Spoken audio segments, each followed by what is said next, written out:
What's up, everybody? It's JDog6156, and today we're doing an alternative election. Um, this is an alternative election between Donald Trump and Bernie Sanders in 2016. Now, Bernie Sanders ran a more energized campaign than Hillary Clinton in the primaries, but lost. This election and this alternate history would be pretty unique and pretty interesting because you would have two outsider candidates going up against each other. Pretty much, this would be an epic election showdown.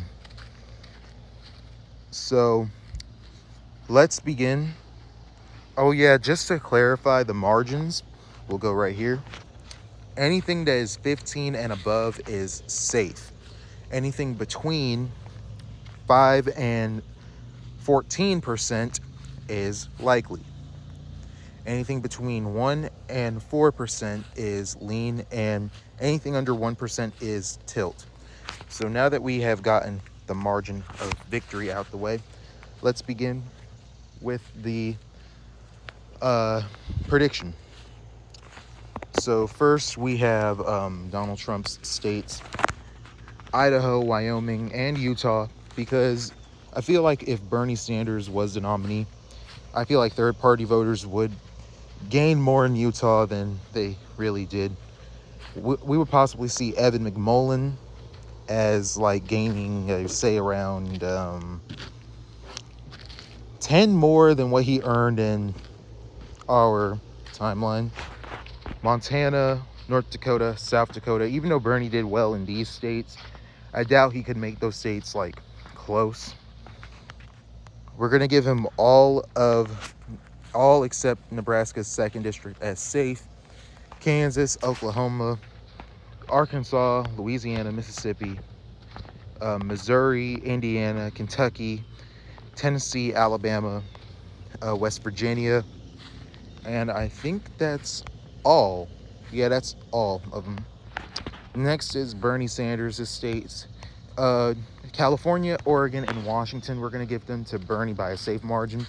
Many people would expect Oregon to be like close, but not exactly. Oregon and Washington, they're pretty much like so-called Bernie country, along with Hawaii. Yeah, the West Coast like really likes Bernie Sanders and his type of policies. The next safe states, Illinois would be safe, New York, Vermont, because Vermont is Bernie Sanders' home state, Massachusetts, Rhode Island, Connecticut, New Jersey, Delaware, Maryland, and Washington, D.C. We're also going to have Maine's 1st district also go safe. So now we head into the lean states. The lean states, first, Texas would be lean for Bernie. Texas still goes to the left in this election, but it doesn't, like, the thing about this is that Hillary Clinton splitted Mitt Romney's margins in half. So she won it by around like 9 points, I believe. Trump won it by 9 points. So in this scenario, Trump wins it by at least like 11, 12 points. Less than Romney, but better than what he did in our timeline. Alaska's going to be likely as well, because I feel like libertarian third parties would gain momentum in the state. Plus, Bernie did well in the primary there, and Alaska only shifted to the right in 2016 by like a slim margin. Okay, next we have South Carolina. I was going to put this as safe Republican, but I feel like if Bernie elects some type of VP that is, because that was my main focus of during 2016, even though I was like a little bit too young. I always felt like Bernie would nominate someone who's like a female, or specifically like an ethnic female, someone like Terry Sewell. But South Carolina goes to Trump by the same margin, 14.7. Is that all the likely states for him? I think so. Okay. The likely states for Bernie Sanders. Likely state for him would be Colorado and New Mexico. Not really that much changes there. However, he does do better in Colorado. And the reason why Colorado even went lean in 2016, despite Clinton being a good candidate for the state, well, mostly because of third parties. I feel like many of those Bernie voters in the state would sooner switch over to vote for Bernie rather than for Hillary because reasons. Maine at large would be likely as well. Minnesota would be likely. And here's the thing that might surprise most of y'all, but Virginia is also going to be likely. Now, here's my reasoning. Bernie Sanders would not do well in Virginia if it was any other candidate. To quote Red Eagle, because I watched some of his content, I do know it was like a documentary he did based off of Virginia, so something like that. It would take like a Romney versus Sanders election to really make the state close, and in all honesty, after doing research, pretty much. Despite Obama winning more votes in Virginia than 2008, Romney basically outperformed what Republicans were usually doing in the state. That's why the whole thing about Virginia being lean in 2012, even though Obama won more votes. And the thing about Virginia is that they like their moderate, more establishment type Democrats. Bernie does not fit into that mold whatsoever. However, it's Bernie against Trump. So many of those voters would break for Bernie out of simply knowing that if they don't, then Trump would become president. Virginia would basically be the same as Utah in our real life election, where they don't really like Trump, but they still vote for him. Okay, what's next? I think that's all the likely states for him. All right. The lean states for Trump. Donald Trump would win Nebraska's 2nd district by a lean margin. I don't know if Bernie would do well in that part of Nebraska, but I hear it's a very moderate loving district, and it's a working class district. Well, Bernie could have shifted to the left during this. But anyway, moving on. Ohio is going to be lean. Bernie did well in the primary there. However, it would be basically a tight race in Ohio. And along with Iowa. Iowa, I'm also going to have as lean.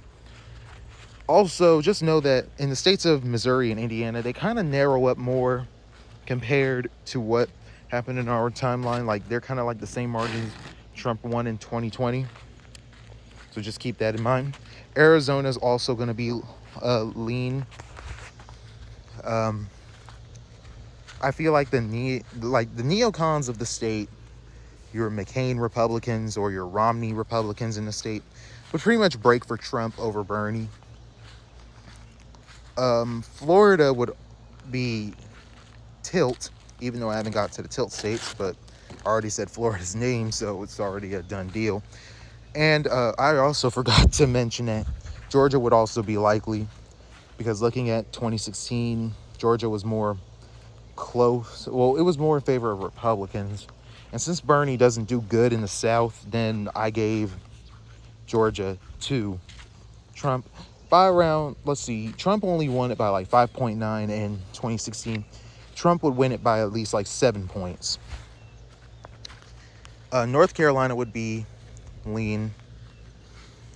And I think that would be it. Now, the lean states for Bernie.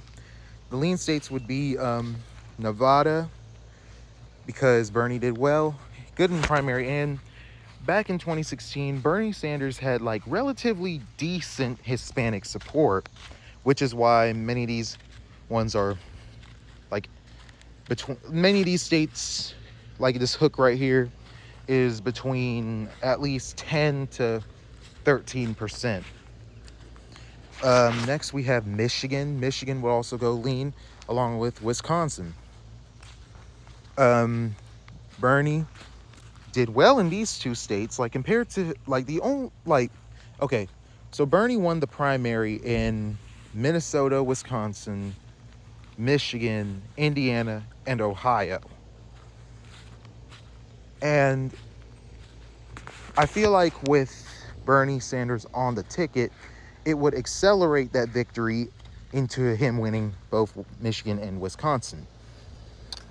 As for over here, we have Bernie Sanders winning New Hampshire, mostly because his home state is right next door. He won the primary there. But however, I don't see him winning it by a huge margin. He does do better than Clinton in the state. And finally, we have our last two remaining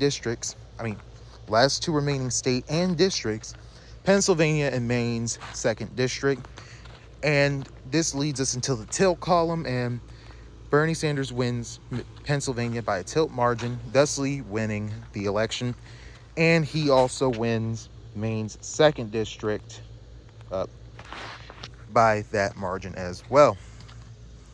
Now, here's the final map result. It's 279 to 259. Am I 100% correct on this? To be honest, I don't know. Like, this is Bernie 2016, not Bernie 2020. Like, this is, like, he was already a self-described socialist. However, at this point, Americans were pretty much desperate for change on both sides. So, this would be the end result. Many people would think that Bernie would do well in some states like Iowa and Ohio, which he does better than Clinton. However, I really doubt that Bernie would pretty much stop the realignment, but he would stall it. Like, he would keep it from accelerating even more, but the realignment is bound to happen.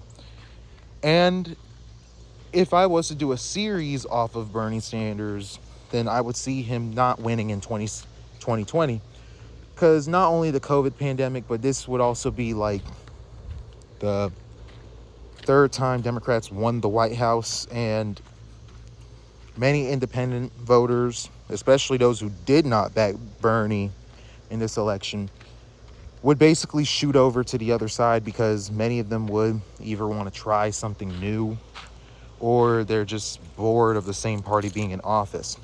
But anyway, this is the election prediction. Please like, comment, share, subscribe, tell me what you think about this video. And this is JDog6.